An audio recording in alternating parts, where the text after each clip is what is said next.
আপনার চাটমোহরে ফল প্রকাশে দেরি হওয়ার অভিযোগে বাহাদুরপুর কেন্দ্রে সংঘর্ষে জড়ায় দুই প্রার্থীর সমর্থকেরা। এ সময় পরিস্থিতি নিয়ন্ত্রণে গুলি ছোড়ে আইনশৃঙ্খলা বাহিনী।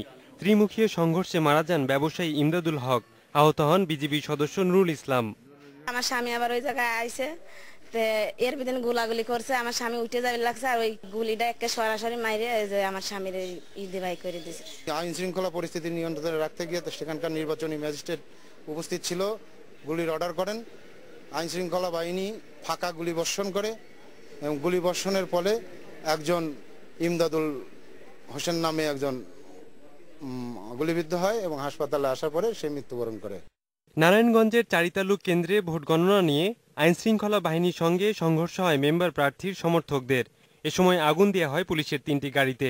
গুলিবিদ্ধ হয়েছেন এক বিজিবি সদস্য।